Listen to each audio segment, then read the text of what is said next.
Welcome creative new activity. আবারও একটা নতুন ভিডিও নিয়ে চলে এসেছি। সামনেই জন্মাষ্টমী, তাই জন্য জন্মাষ্টমীতে নারগোপালের জন্য জামা বানাবো। তো বাড়িতে এই যে দেখতে পাচ্ছ কাপড়ের টুকরোটা পড়েছিল, তো এই টুকরো কাপড়টাকে কি করব তখন বুঝতে পারিনি। তো এখন যখন জন্মাষ্টমীতে নারগোপালের জন্য জামা বানানোর কথা ভাবছিলাম, তখন এই কাপড়টা দেখে আমার মনে হলো এটা দিয়ে খুব ভালো হবে। কারণ দেখো এটার মধ্যে কি সুন্দর একটা কাজ করাও আছে হালকা, যেটা জামার মধ্যে খুব সুন্দর ভালো লাগবে হালকার মধ্যে। তো একটু অন্য ধরনেরই হবে। আমরা যখন বাড়িতে কোনো জামা কাপড় ঠাকুরের জন্য জামা কাপড় বানাই, সেটাকেও একটু নতুনত্ব দেওয়ার চেষ্টা করি। তো দেখো এই যে কাপড়টা এই রকমভাবে ছিল, তো এইটাকে কিভাবে কাটছি একবার এটাকে দেখো।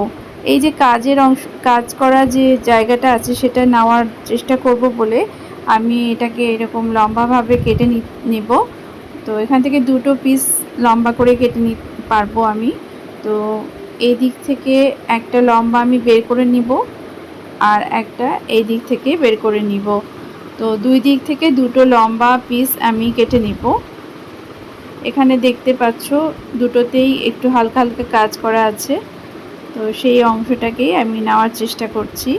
তো এই দিকে যে অংশটা আমি নিচ্ছি সেটা একটু চওড়াটা কম আছে, তো এটাতে একটা ছোট্ট নারগোপালের জামা হয়ে যাবে। আর এটা তো প্লেন পার্ট, এটা দিয়েও একটা জামা বানাবো।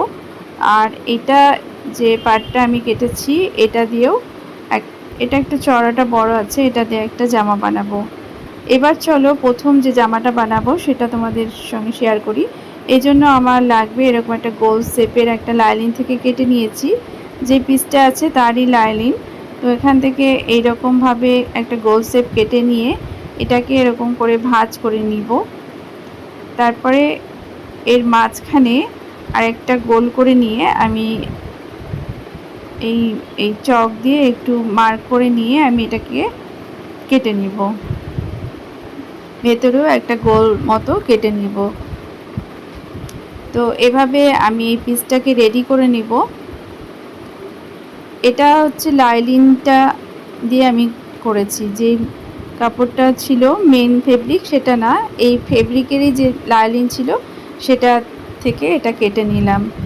তো এইটা ঠাকুরের জামার যে বেসটা সেটা বানানোর জন্য রেডি করে নিলাম। তো এভাবে মাঝখান থেকে একটা কেটে নিলাম।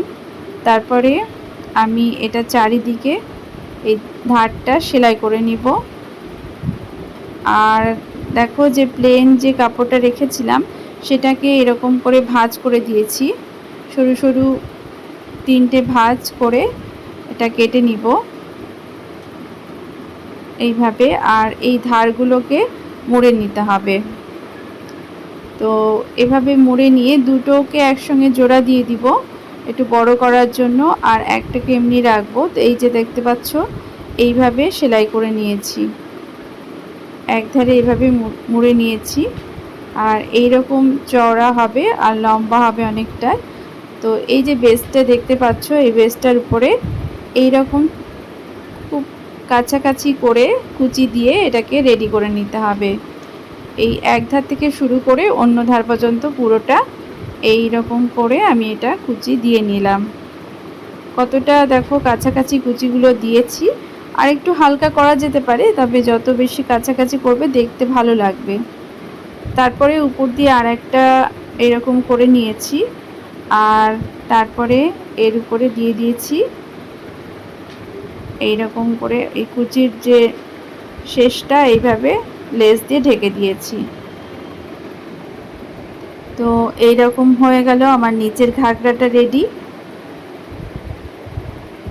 এরপরে আমি উপরটার জন্য এইরকমভাবে তিন কোনা করে কেটে নিয়েছি, অনেকটা নিমকির মতো। তারপরে এইটা লাইলিনের উপরে রেখে এটা একসঙ্গে সেলাই করে নিব। এটাকে সোজা করে নিতে হবে।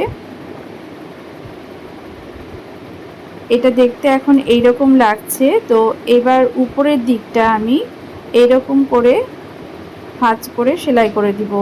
এটাতে ফিতা পরাতে হবে আমাকে, তো এটা সেলাই করে নিয়ে ফিতা পরিয়ে নিব। এটা উপরের পার্টটা হয়ে গেল। এরপরে আমি এটাকে অ্যাটাচ করব নিচের পার্টটার সঙ্গে কিভাবে অ্যাটাচ করতে হবে, যে গোলটা আছে তার সঙ্গে এই যে এইভাবে সেলাই করে দিতে হবে। এটা পুরোটাকে সেলাই করে দিতে হবে। এই পুরো মাপটা হয়তো সমান নাও হতে পারে, তবে মাঝামাঝি ধরে এটাকে সেলাই করে দিয়ে রেডি করে নিতে হবে। তো দেখো এটা রেডি হয়ে গেছে, উপরে ফিতা দিয়ে দিয়েছি। আর এই যে দেখো বগলের দিকটা এটা হবে, নিচে একদম পেছন পর্যন্ত চলে যাবে। আর এই মাপটা আমি বললাম না, কারণ যার যার ঠাকুর সেই রকমভাবে এটা রেডি করে নিতে পারবে। তো এইরকমভাবে আমার এই ড্রেসটা রেডি হয়ে গেল। এরপরে যে দুটো টুকরো কাপড় আমি কেটেছিলাম লম্বা করে, সেই কাপড়গুলোকে এবার কুচি দিয়ে নিব নিচের পোর্শনটা করার জন্য। তো এই যে কুচি দেখতে পাচ্ছ, এই কুচিগুলো এইরকমভাবে খুব কাছাকাছি ধরে নিয়ে এটা সেলাই করে দিতে হবে। একটা কুচির উপরে আর একটা কুচি খুব কাছাকাছি করে সেলাই করে নিতে হবে দেখতে, তাহলে ভালো লাগবে। ঠাকুরের জামার যে নিচের যে ঘাগরাটা থাকে সেটা দেখতে ভালো লাগে, যত কুচিটা বেশি দেওয়া হবে তত বেশি ভালো লাগবে। তো এভাবে আমি নিচের পোর্শনটা রেডি করে নিচ্ছি। এই দুটো যে লম্বা করে কেটেছি দুটোরই একই রকমভাবে ঘাগরার নিচের যে পোর্শনটা আছে সেটা রেডি করে নিব। তো এটা আমার রেডি হয়ে গেল, দেখতে পাচ্ছ। আরও যত লম্বা হবে তত বেশি এই ঘেরটা হবে। আর আমি নিয়ে নিয়েছি এরকম একটা লম্বা কাপড়, এটাতে কাজ করা আছে। ওই টুকরো কাপড়ের বেঁচে যাওয়া কাপড় থেকেই নিয়েছি। তারপরে এটাকে উল্টো করে এভাবে লম্বা করে সেলাই করে নিতে হবে। আর তারপরে সোজা করে নিয়েছি। আর এটাকে আমি এইভাবে নিচের দিকে এইভাবে একটু হালকা একটু আটকে দিব। এভাবে আটকে নেওয়ার পরে যে নিচের পোর্শনটা আছে সেটার সঙ্গে অ্যাটাচ করে দিতে হবে। এইভাবে ধরে এটাকে অ্যাটাচ করে দিতে হবে, তাহলেই আমার রেডি হয়ে যাবে আর একটা জামা। এটা অ্যাটাচ করে দেওয়ার পরে পেছন দিকে ফিতা লাগালেই এটা রেডি হয়ে যাবে। তাই ফিতার জন্য একটা কাপড় কেটে নিয়েছি, তারপরে অ্যাটাচ করে দিব।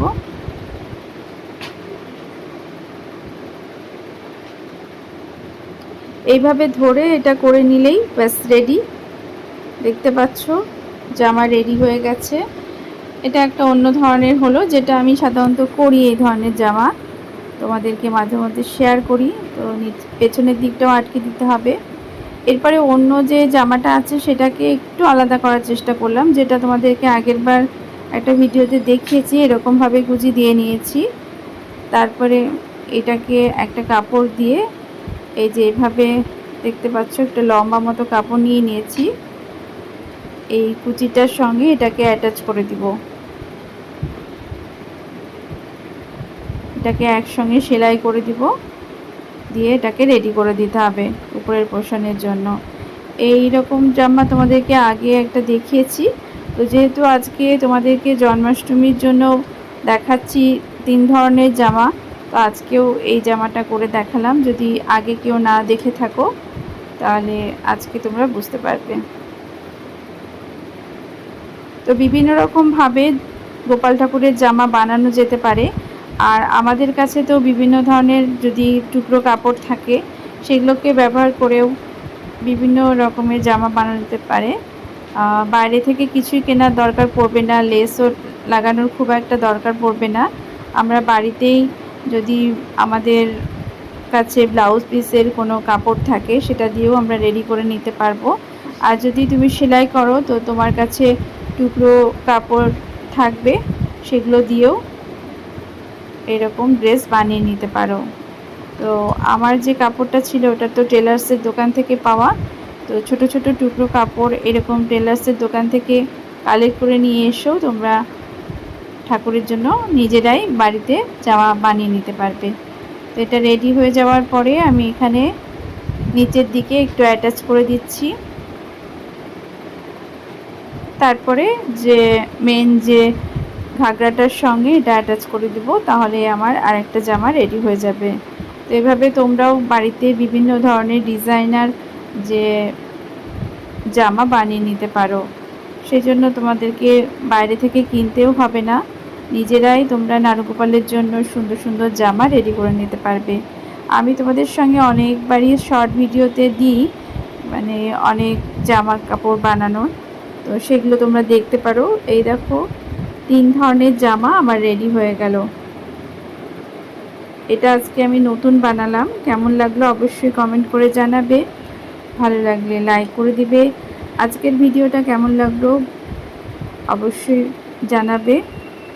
আর আমার নতুন বন্ধুরা তোমরা যদি সাবস্ক্রাইব করে না থাকো তাহলে অবশ্যই চ্যানেলকে সাবস্ক্রাইব করে দিবে।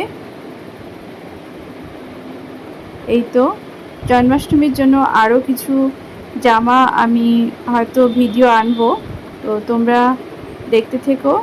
আরও কিছু পাগড়ি, জামা, এই ধরনের কিছু জিনিস বানাবো, তো ভিডিও আসবে অবশ্যই। তোমরা সেই জন্য আমার চ্যানেলকে ফলো করো, নতুন বন্ধুরা সাবস্ক্রাইব করে দিব।